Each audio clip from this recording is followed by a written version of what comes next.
Bonsoir à vous tous. C'est trop super d'être avec vous. Je peux vous dire, je suis sincère quand je dis ça. Trop super. On apprécie réellement. Qu'on puisse apprécier ce moment-là pour nous. Après, il y aura d'autres moments. Il y a eu des moments, mais ce moment-là. Hein?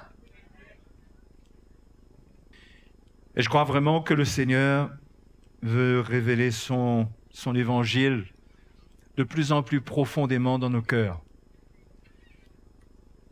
Le message de la croix doit devenir quelque chose de très très clair. Et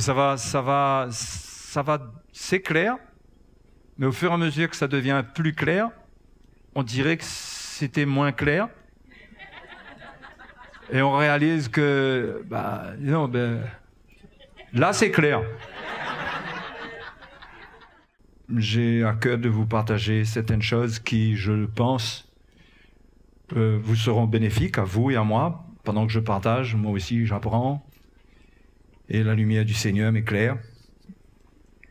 Que c'est pas grave. Mais ce qui est sûr, c'est que le Seigneur veut nous révéler sa parole d'une telle manière que nous allons comprendre le plan du Seigneur. Et nous allons de plus en plus comprendre ce qu'il y a dedans.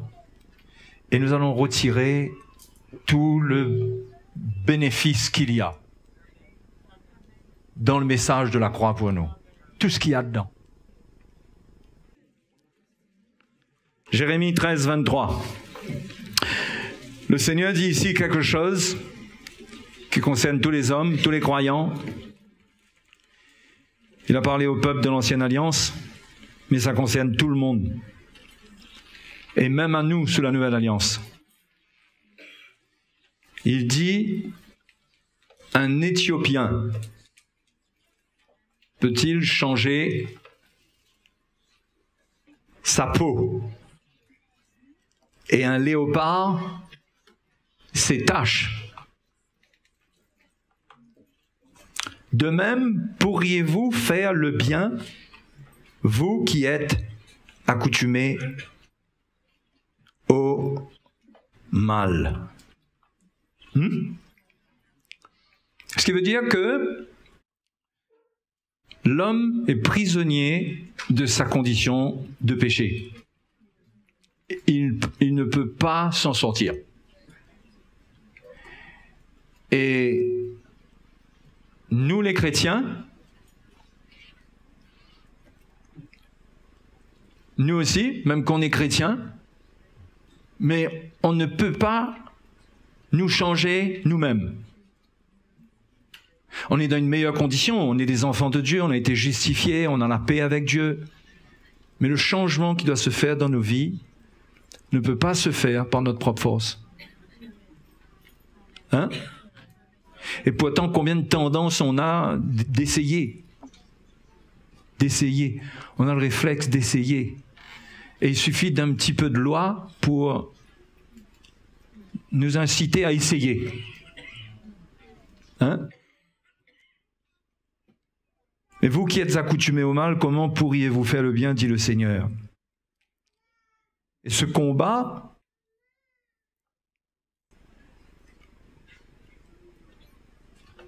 a été amplifié, rendu plus grave par la venue de la loi. Vous savez, étrangement, mais la loi a été donnée, c'était pas pour améliorer la condition de l'homme, c'était pour lui montrer que vraiment, il ne peut pas s'en sortir. Hein? Dans Galates chapitre 3,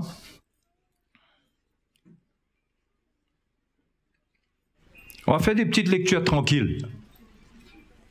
Galates chapitre 3.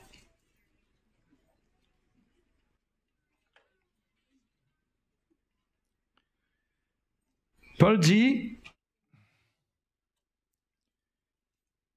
verset 22, mais l'Écriture a tout renfermé sous le péché,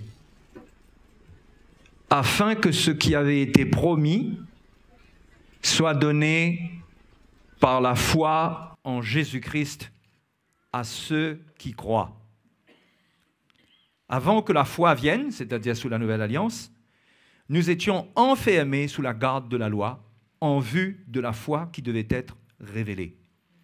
La loi est venue pour enfermer l'homme dans sa condition de péché, pour que le salut ne lui soit accordé que par la foi en Jésus-Christ. Dieu nous a instruits par le sort qu'il a donné au peuple d'Israël. Il nous instruit que nous ne pouvons pas nous en sortir par nous-mêmes. Et pas non plus par la loi, pas aucune loi. Il a voulu que ça soit clair, parce que la loi était déjà écrite dans la conscience de l'homme. Dans Romains chapitre 2, il est dit que l'œuvre de la loi est écrite dans les cœurs. L'homme a une conscience du bien et du mal. D'accord ? Et la loi est venue établir clairement cela. Mais la loi est venue non pas pour rendre libre, mais la Bible dit que l'Écriture a tout renfermé sous la garde de la loi. La loi, sous le péché plutôt, renfermé sous le péché, mais enfermé sous la garde de la loi. Ça veut dire que la loi a été comme un cadenas sur la condition du péché de l'homme. Cadenassé. On ne peut plus s'en sortir. Terrible, hein? Et Dieu a fait cela parce que Dieu voulait qu'on comprenne bien son plan et qu'il n'y a que Jésus pour nous sortir de notre condition. Que lui. Que la foi en lui. Mais la loi est venue nous mettre dans une condition terrible. Nous étions sous la garde de la loi. Et on peut trouver cette garde de la loi, cette action de la loi dans Romains chapitre 7.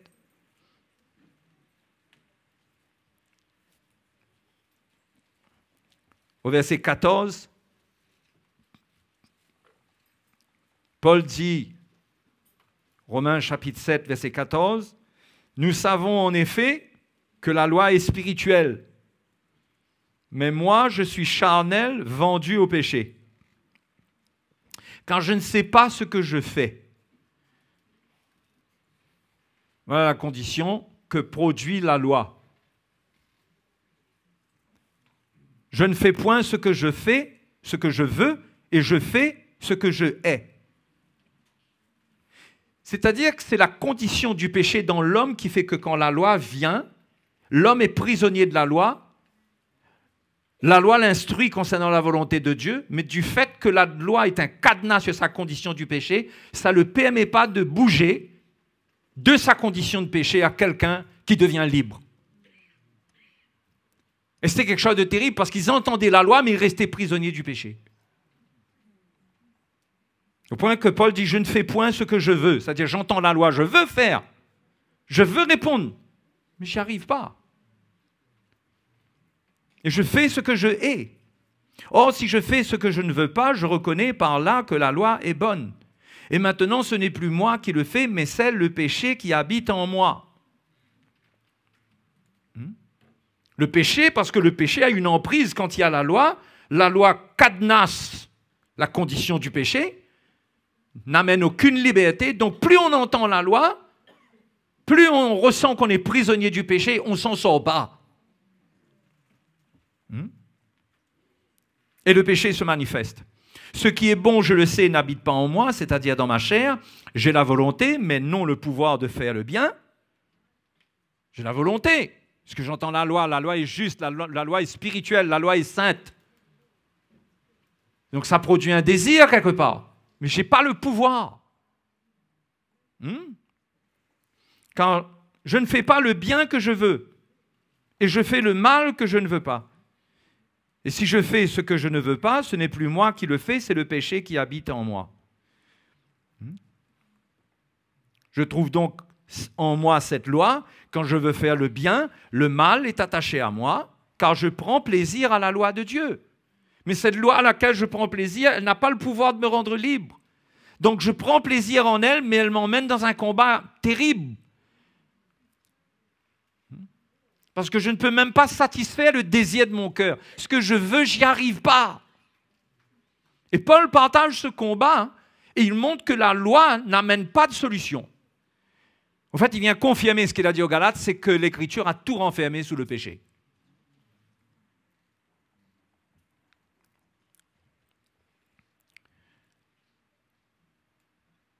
Je trouve donc en moi cette loi, quand je veux faire le bien, le mal est attaché à moi, car je prends plaisir à la loi de Dieu selon l'homme intérieur. Mais je vois dans mes membres une autre loi qui lutte contre la loi de mon entendement et qui me rend captif de la loi du péché qui est dans mes membres. Misérable que je suis, qui me délivrera de ce corps de mort? Grâce soit rendue à Dieu par Jésus-Christ notre Seigneur. Hein? Ainsi donc, moi-même, je suis par l'entendement esclave de la loi de Dieu et je suis par la chair esclave de la loi du péché. Mais qui va me libérer de cela? Grâce soit rendue à Dieu par Jésus-Christ. Ça, c'est la condition de l'homme qui est sous la loi. Sa condition de pécheur et sous la loi fait qu'il ne s'en sort pas. D'où vient la solution? Retournons dans Galates.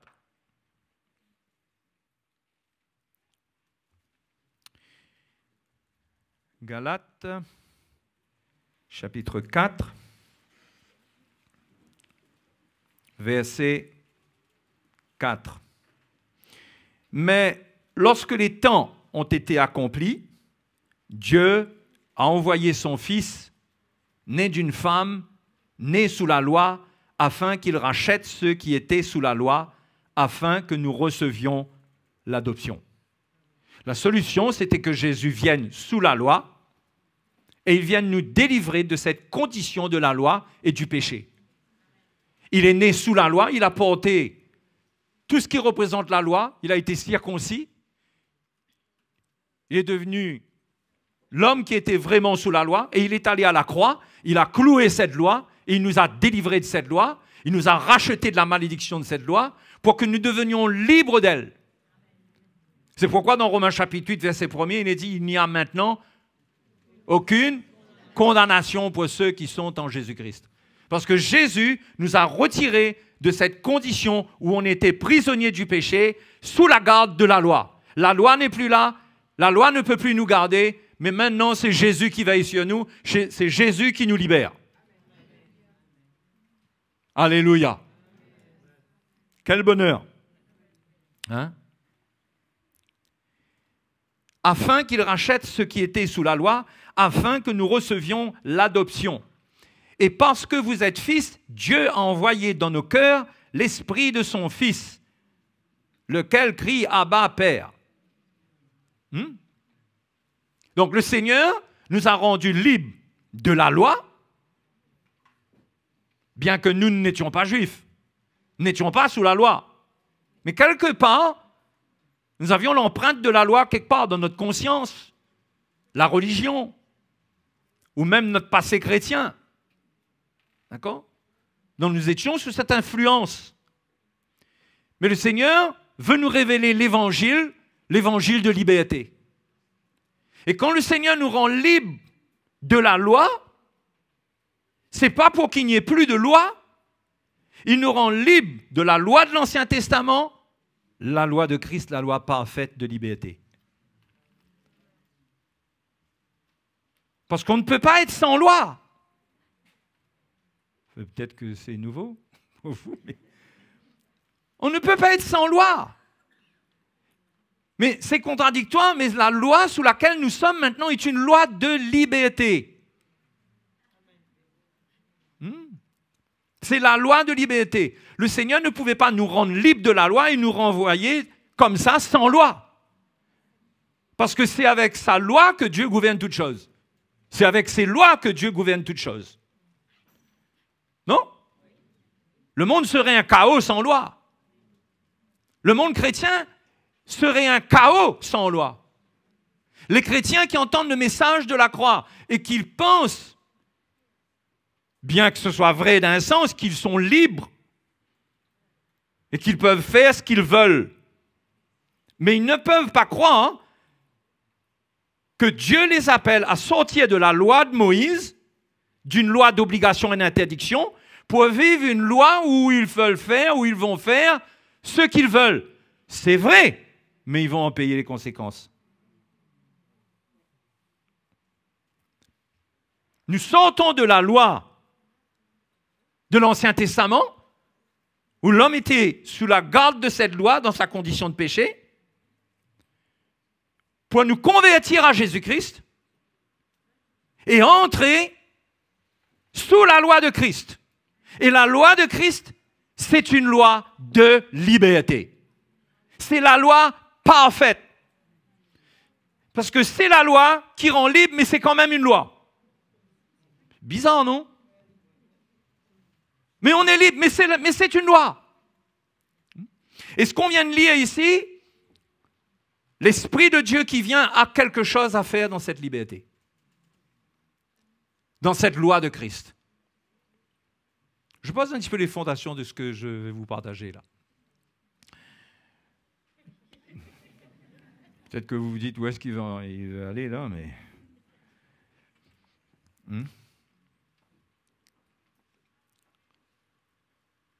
Il faut comprendre la loi de Christ. Il faut qu'on la comprenne. Pas qu'on s'imagine qu'on est des chrétiens dans le vent. On est chrétiens dans le... on est dans le vent, on est dans le vide, on vit notre vie, on est sauvé, alléluia. La vie tourne comme ça. Non. Nous sommes sous la loi de Christ. Que Dieu dépose dans notre cœur l'amour de cette loi de Christ, qu'on y consacre notre vie. Parce qu'elle est puissante. Vous savez, quand on dit loi de Christ, vous savez que c'est Christ qui a créé l'univers? Vous savez que c'est par lui que Dieu a créé toutes choses? Et tout ce qu'il tient, tout ce qu'il crée et tout ce qui tient, c'est parce qu'il y a des lois qui gouvernent tout ce qu'il a créé. Et quand on parle de loi de Christ et que le chrétien se soumet à la loi de Christ, il va trouver toute la puissance qu'il y a dans cette loi pour sa vie. Mais en même temps, il est libre de la loi. Il est libre de la loi qui lui a imposé des choses, de la loi d'obligation et d'interdiction. Donc il est libre de cette loi, il peut se retrouver entre les deux. Qu'est-ce qu'il veut faire? Parce que le Seigneur nous libère quand nous croyons en lui. Nous n'avons pas beaucoup d'enseignements. Nos péchés sont pardonnés, nous devenons libres. Et là, devenons libres. Ça veut dire que nous pouvons choisir.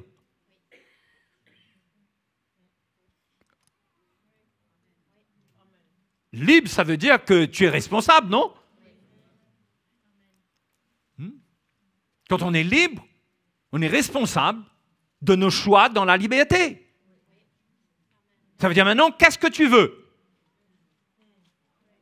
Qu'est-ce que tu veux faire maintenant?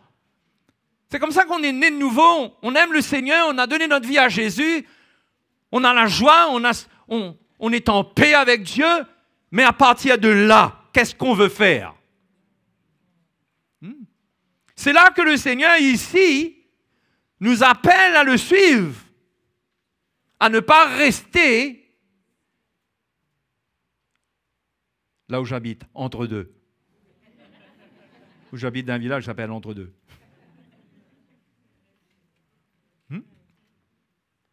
À ne pas rester entre deux. Si je reste entre deux, je serai un chrétien tourmenté.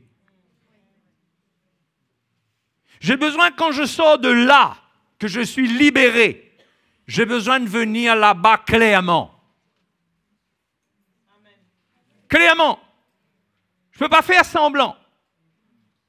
Si je reste là, je suis un religieux, je suis un comédien, je deviens hypocrite, je dis que j'aime Dieu, je chante des cantiques, il y a beaucoup de choses que je fais, mais c'est très religieux. Si je veux devenir authentique, je dois entrer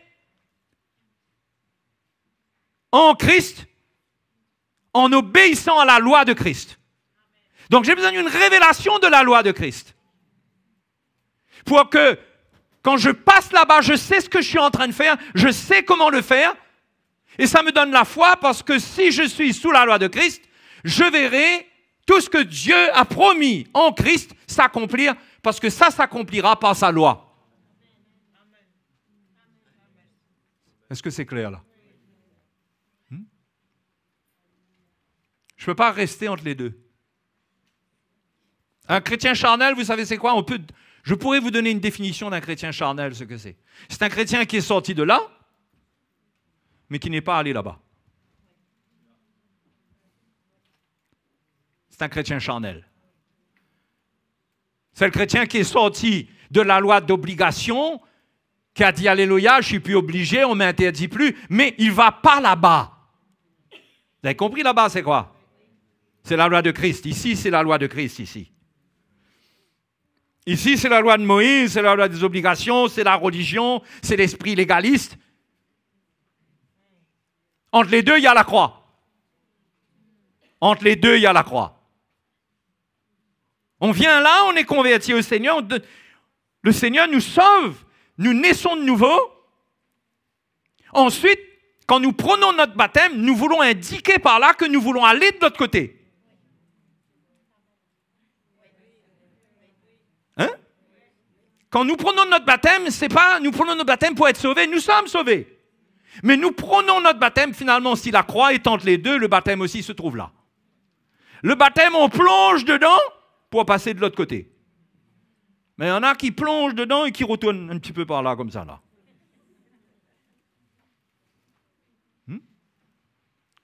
Le baptême, c'est l'identification à la croix. On donne notre vie pour entrer sous sa loi. Et sa loi, c'est une loi de liberté. Ce n'est pas une loi pénible. Il dit que son joug est facile, son fardeau est léger. Ce n'est pas quelque chose de pénible qu'il met sur nous ici. Premièrement, parce qu'on est libre de le faire dans la mesure dans laquelle on veut le faire. Parce que ici, tout est gouverné par le volontariat. Quand on est libre, on doit être volontaire. Oui ou non? Ici, il n'y avait pas de volontaire. Ici, c'était l'obligation à fond. Et si tu échoues sur un, tu as 0 partout. Donc ici, c'est la mort, c'est la condamnation. Ici, c'est la loi de Christ. Tu choisis, toi. Quelque part, comprenez ce que je veux dire? Tu choisis, toi, ta destinée. Qu'est-ce que tu veux devenir? Tu veux grandir? Tu veux mûrir? Tu veux devenir libre? Tu veux quoi? Comprends? Et ici, tu te donnes, au fur et à mesure que tu entends l'évangile, c'est ça la grâce qu'il y a dans le message de la croix.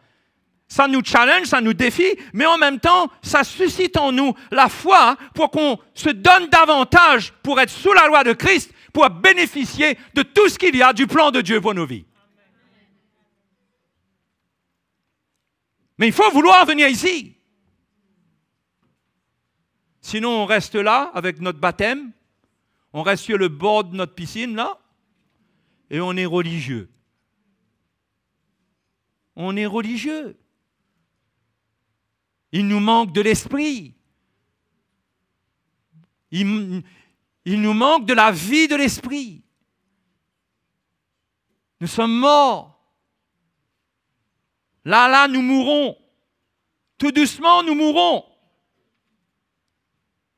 Ici, nous nous donnons et nous allons vivre. Nous allons vivre. Parce que c'est la loi de Christ qui promet la liberté. Regardez ce que Jacques dit. Les frères et sœurs. Jacques, chapitre 1er.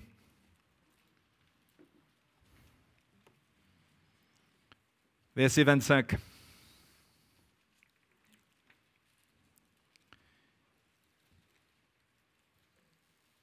Mais celui qui aura plongé les regards dans la loi parfaite. Ce n'est pas la loi de Moïse, hein? La loi de la liberté. Et qui aura persévéré n'étant pas un auditeur oublieux, mais se mettant à l'œuvre. celui-là sera? Il sera comment? Heureux dans son activité. Il sera heureux. Ici, il y a le bonheur ici. Si on n'est pas heureux, c'est qu'on n'est pas là. On n'est pas ici, ou bien on est retourné là. C'est pourquoi, par le légalisme, l'ennemi ramène des chrétiens ici. Et ici, il y a la condamnation, c'est un régime terrible. Mais si on reste trop sur le bord ici, et on ne rentre pas dedans, on ne sera pas heureux. Ici, c'est le bonheur, c'est être bien.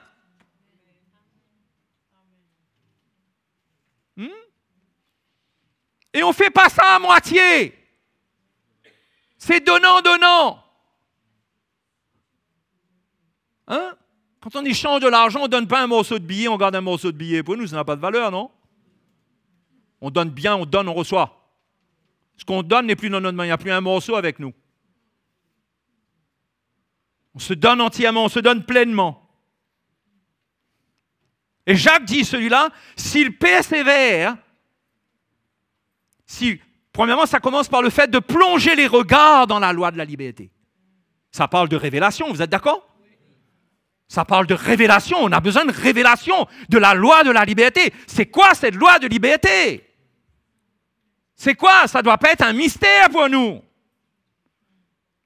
On doit plonger les regards dedans. Ce n'est pas une fois de temps en temps, on va aller faire un petit plongeon.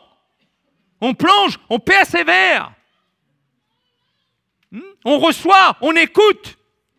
Et on met en pratique.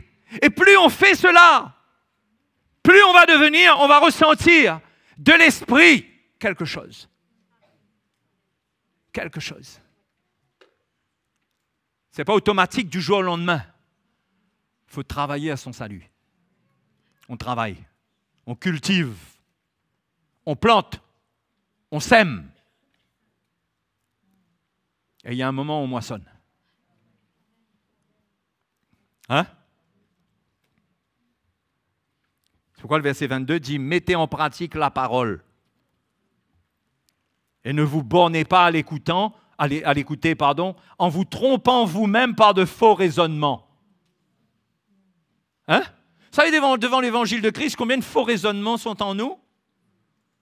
Ça, c'est pour un autre, ça, c'est pas pour moi. Moi, je suis trop faible. J'admire la sœur qui vit ça. J'admire ce frère, mais moi... Vous savez combien de faux raisonnements on a? On se séduit nous-mêmes par de faux raisonnements. Moi, je n'ai pas le temps. Ce n'est pas une vie pour moi. Si je suis vieux, c'est pour les jeunes. Si je suis jeune, c'est pour les vieux. L'évangile est comme un ballon qu'on se passe tout le monde là. On en a fait un sport. Le plan est pour nous tous. Ne vous bornez pas à l'écouter, l'écouter seulement, l'écouter. Dimanche, on écoute, demain, on écoute, après-demain, on écoute. Et pendant ce temps, on a des faux raisonnements. On n'arrive pas à sortir de notre prison. On n'arrive pas à faire un pas ici. On a besoin de faire un pas par ici. Et savoir que Jésus m'appelle par ici.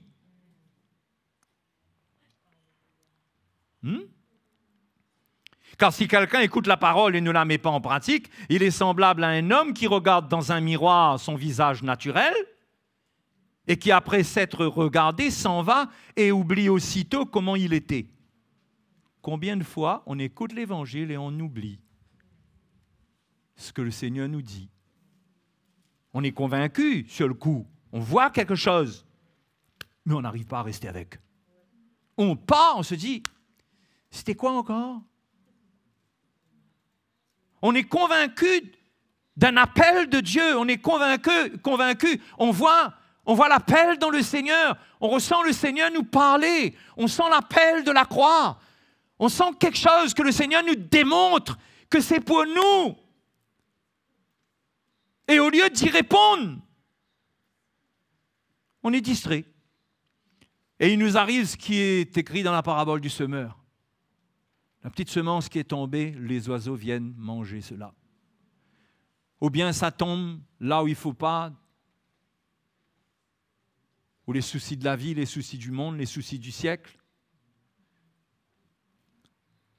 les richesses, toutes ces préoccupations dévorent la semence. Mais pendant qu'on est sous l'Évangile, Paul dit, nous n'avons pas de puissance contre la vérité. Cette vérité nous parle, nous convainc. C'est là, c'est pour nous. Mais Jacques dit qu'il faut mettre en pratique. Il faut y aller. Il ne faut pas laisser les raisonnements charnels nous rattraper.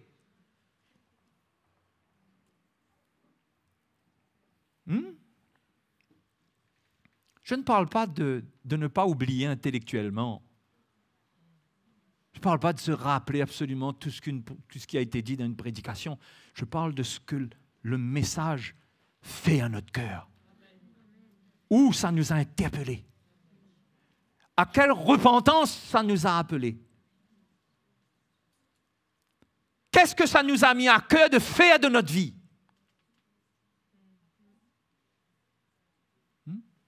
Est-ce que ça nous a défiés dans notre passivité? Est-ce qu'on comprend que Dieu nous fait des reproches dans notre lenteur? Il ne nous condamne pas, mais il nous réprimande. C'est comme ça que l'Évangile, parfois, vient et tape sur nous, parce que le Seigneur, dans sa bonté, il nous corrige. Il nous reprend, ça nous fait mal. Mais qu'est-ce qu'on fait avec ça après? On oublie. L'appel, c'est de plonger les regards dans cette loi de liberté. Le Seigneur nous appelle à la liberté. Hein?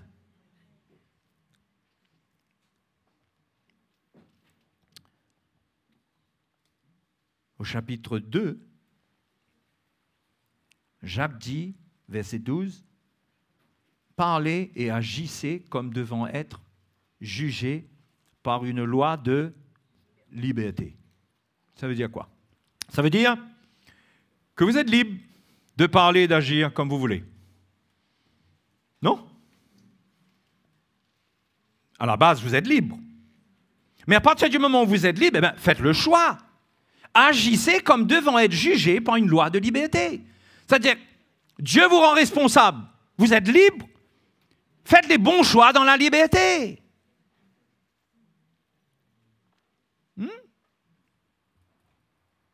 Car le jugement est sans miséricorde pour qui n'a pas fait miséricorde. La miséricorde triomphe du jugement. Si tu fais miséricorde, dans la liberté, tu es libre. Si tu as de la grâce et de la miséricorde, il y aura un retour de grâce et de miséricorde. Parce que dans ta liberté, tu as choisi de faire miséricorde. Cette miséricorde, elle est là pour toi. Finalement, qui c'est qui fait sa loi? Toi-même. Vous comprenez ce que je veux dire? C'est toi qui donnes la mesure de ta vie, de ce que tu veux. Ce que tu fais aux autres, la manière que tu juges les autres, la manière que tu parles des autres, ça va être ta vie, ça. C'est ce que tu sèmes. C'est la loi de la liberté. Ça marche comme ça, tu es libre. Si tu es dur, tu ne pardonnes pas, tu n'as pas de miséricorde. La Bible dit le jugement est sans miséricorde pour qui n'a pas fait miséricorde.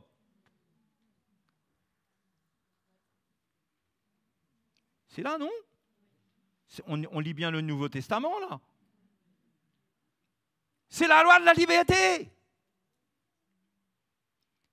C'est comme ça que la même loi de liberté, Jésus dit « Donnez, il vous sera donné ».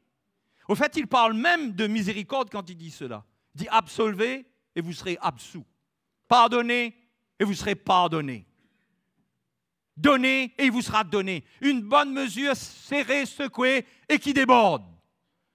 Demain, vous aurez besoin de la grâce. Aujourd'hui, dans la liberté, usez de votre liberté avec intelligence, sagesse, avec amour.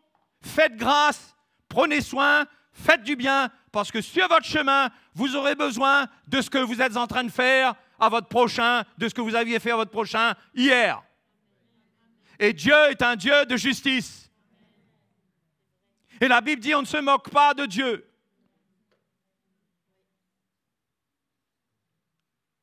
C'est la loi de la liberté.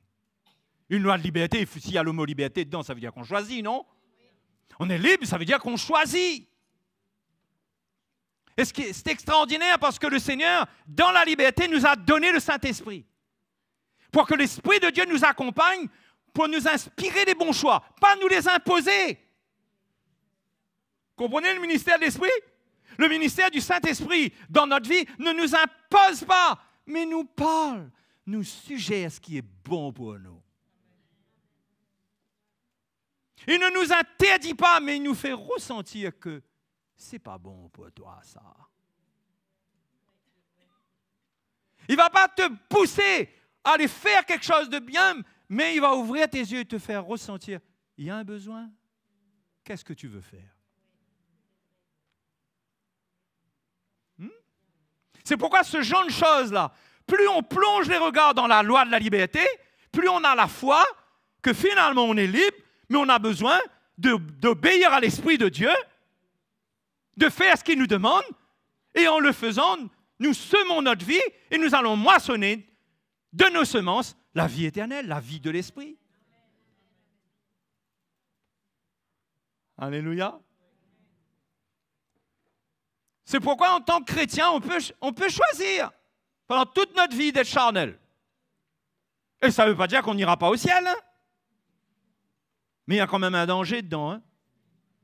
Parce que quand on est charnel, et on est très charnel, et on est hyper charnel, ultra, on ne sait pas où on va finir.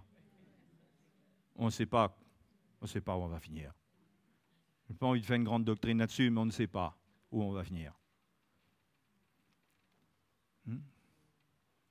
C'est dangereux de rester charnel, de ne pas obéir à la loi de Christ, qui n'est pas une loi comme la loi de Moïse, mais c'est une loi qui vient par le Saint-Esprit. C'est une loi de liberté. Parce que Paul dit dans 2 Corinthiens 3, 16, 17, il dit, là où est l'Esprit du Seigneur, là est la liberté. Tu ressens, tu sais, tu es convaincu, mais c'est toi qui dois faire. Ah oui! Et quand tu as fait, tu dis, j'ai fait par la grâce de Dieu. C'est vrai! Mais le choix,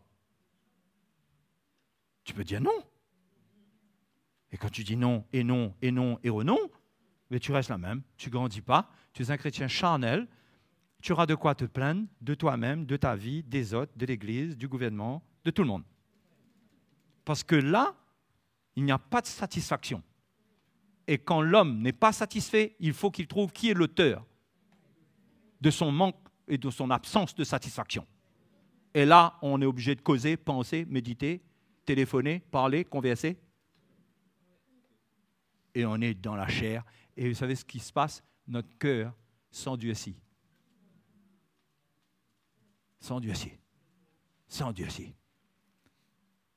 Mais quand on plonge nos regards dans la loi de Christ, dans la loi parfaite, la loi de la liberté, et qu'on paye le prix avec notre chair, avec notre corps, notre vie, qu'on paye le prix, on donne notre vie, on travaille. C'est vrai qu'on travaille. On prend notre croix, on renonce à nous-mêmes pour aller travailler, pour aller creuser dans ce champ-là, pour aller fouiller, pour aller faire des trous, pour aller semer, pour demain. On paye un prix. On est libre de le faire ou pas le faire. Mais si on choisit de le faire parce qu'on comprend qu'il faut le faire, Dieu est fidèle. Un jour, tu vas retourner dans ton champ. Tu vas retrouver. Tu vas cueillir les tomates que tu as plantées au départ. C'était de misérables petits grains comme ça. Tu ne peux pas trouver autre chose. Mais il faut travailler, il faut arroser, plonger les regards, persévérer. Celui qui aura, persévérer. Persévérer. Frères et sœurs, il manque de persévérance. On retourne vite dans une vie pour nous-mêmes. Dans une vie sur nous-mêmes. Dans une vie avec nous-mêmes. Et notre miroir n'est plus l'évangile, notre miroir nous montre nous-mêmes. Et ce n'est pas joli. Je ne parle pas de beauté physique, là.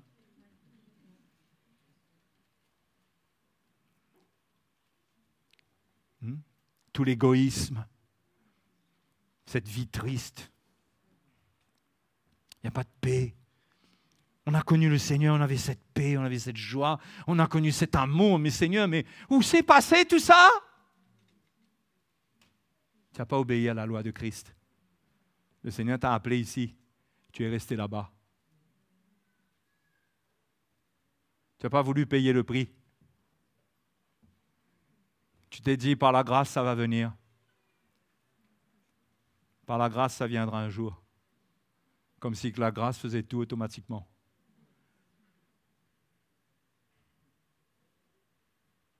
À votre silence, j'ai l'impression que c'est ce que vous croyez.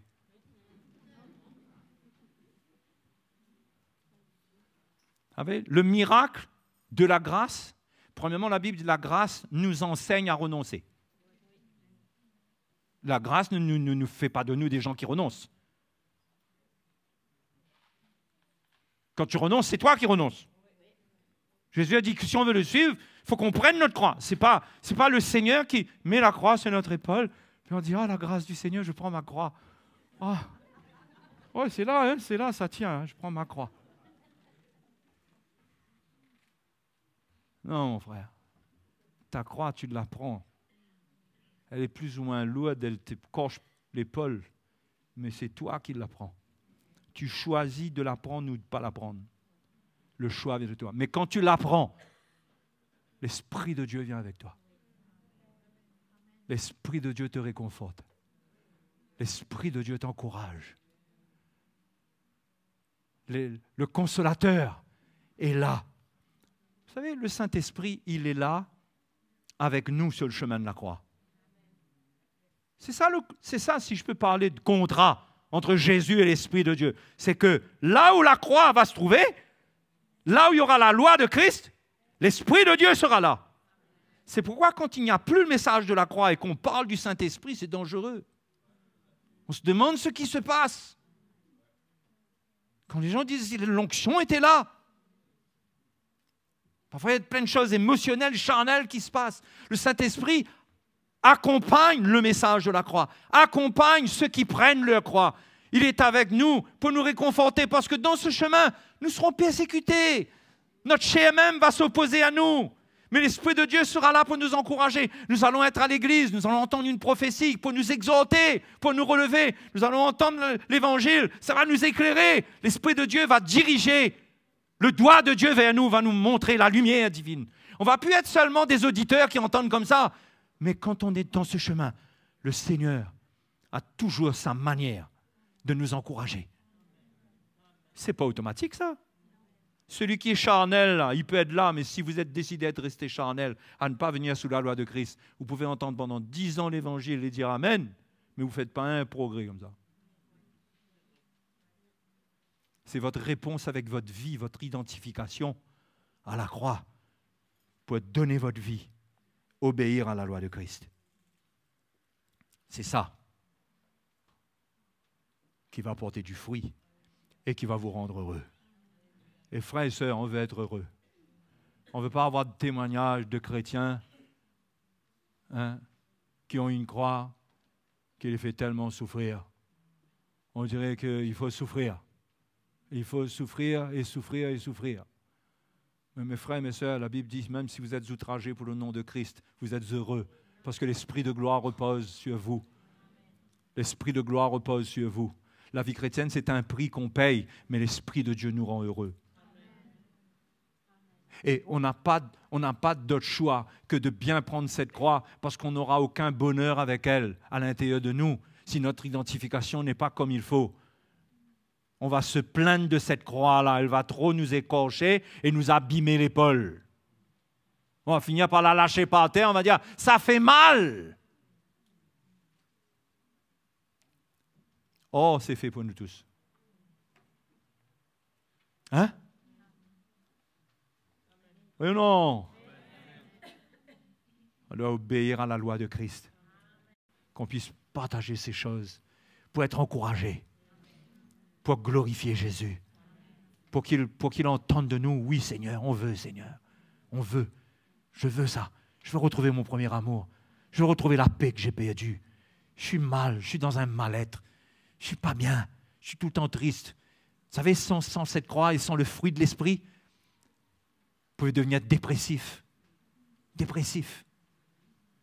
Pas bien dans votre peau, mal à l'aise. Un chrétien qui sombre. Mais ce n'est pas ce que la parole de Dieu nous promet. L'Évangile nous parle d'un bonheur. Celui qui aura persévéré n'étant pas un auditeur oublieux, celui qui aura plongé les regards dans la loi de la liberté, celui qui n'oublie pas, qui met en pratique, qui persévère, il sera heureux dans son activité, dans son service, dans ce que Dieu lui demande de faire, dans son Église, dans ce que l'Église vit, dans ce que l'Église fait. Il sera plus que volontaire parce qu'il va comprendre que c'est la loi de Christ. Ma vie est là. Hein? Il faut que ça s'écrive dans notre cœur, hein? Pour qu'on... C'est presque comme si que oui, on a le choix de ne pas faire, mais ça devient une douce contrainte. Paul dit, l'amour de Christ nous presse. Ça devient une pression de l'amour. Vous voulez la pression de l'amour? Ressentir que je veux l'amour de Christ, je veux expérimenter ça. J'en ai assez d'une vie chrétienne pendant des années à payer un soi-disant prix. Mais mes frères, mes sœurs, il faut arrêter de faire des petits bouts de chemin. Le chrétien fait des petits bouts de chemin.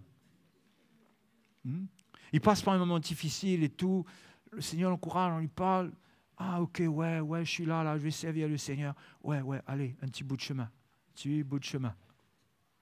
Il faut aller dans le chemin jusqu'au bout. Celui qui met la main à la charrue et qui regarde en arrière n'est pas propre au royaume de Dieu. Quand tu as pris ce chemin-là, ne t'arrête pas. Il faut que ça s'ouvre devant toi jusqu'au retour du Seigneur.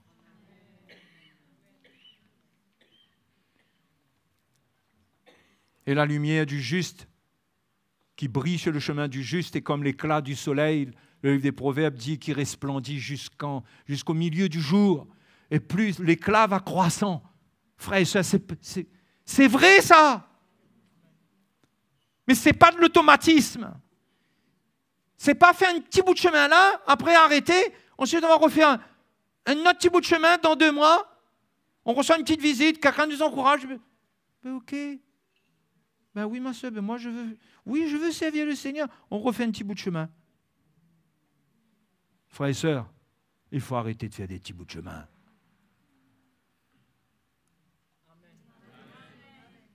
Qui dit amen bien fort? Hein? Il faut arrêter, mais vous êtes libre, vous savez, jour après jour, vous êtes libre. Vous savez pourquoi Jésus a dit qu'il faut prendre sa croix chaque jour? Parce que chaque jour, tu es libre d'arrêter de prendre ta croix. Chaque jour, tu es libre d'arrêter. Il ne va pas t'obliger, mais dit, si quelqu'un veut me suivre, qui renonce à lui-même, qui se charge chaque jour de sa croix. Chaque jour. Le jour que tu décides d'arrêter, cette croix arrêtera de faire le chemin pour toi. Parce que c'est la croix de Jésus qui fait le chemin dans la vie pour toi. Le chemin dans l'esprit, le chemin pour un changement intérieur dans ton propre cœur, c'est la croix qui fait ce chemin-là. Parce qu'avec la croix, il y a la loi de Christ. Tout ce qu'il a dessiné, destiné, décidé pour nos vies est dans cette croix. Si on la prend, on va voir la réalisation du plan de Dieu pour notre vie. Mais au début, il faut travailler. Vous ne pouvez pas avoir une maison. Chérie, viens voir la maison que j'ai achetée pour toi.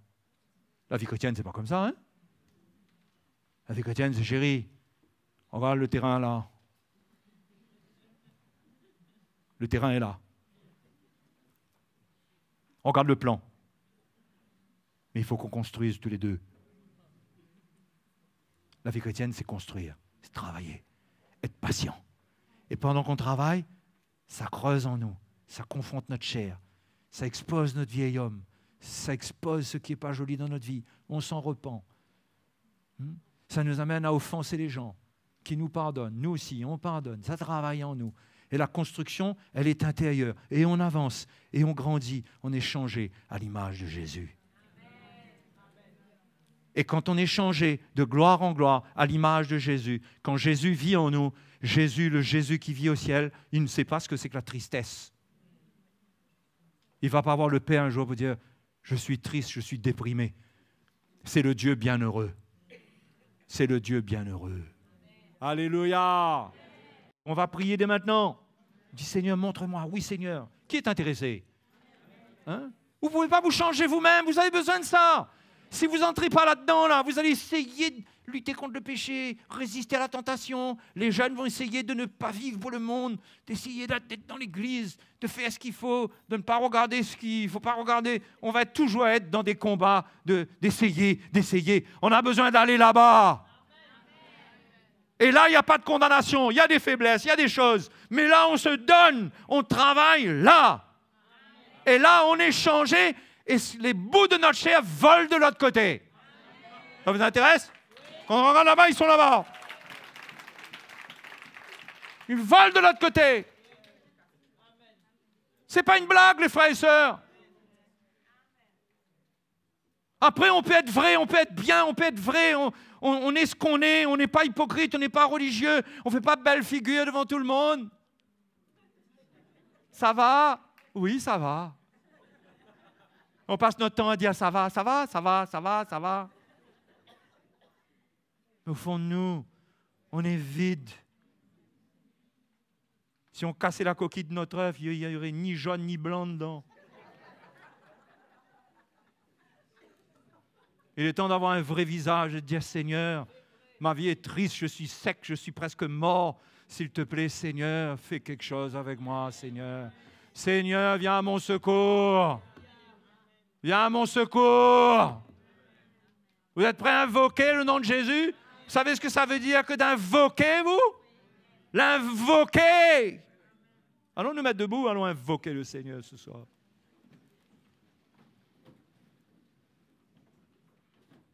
Voyez, un réveil dans notre vie, c'est pas juste. Bon, allez, on va faire un peu de jeûne et prière là. C'est pas juste ça. Hein? C'est pas juste ça. Ça fait partie. C'est des choses qui sont là. C'est un don de notre vie. Allons prier que Dieu nous éclaire vraiment. Et frères et sœurs, je vais vous dire une chose, avant qu'on prie. Le Seigneur, par sa grâce, il peut toujours vous donner plus que ce que vous désirez. Il peut toujours faire ce qu'il veut, le Seigneur. On ne peut pas le mettre dans une boîte et dire « il marche comme ça ». Non. Mais en général, Dieu œuvre d'après le désir de notre cœur. Qu'est-ce que tu veux? Tu veux continuer à vivre comme ça? Ou bien tu veux une autre vie avec Jésus? C'est possible d'avoir une autre vie avec Jésus.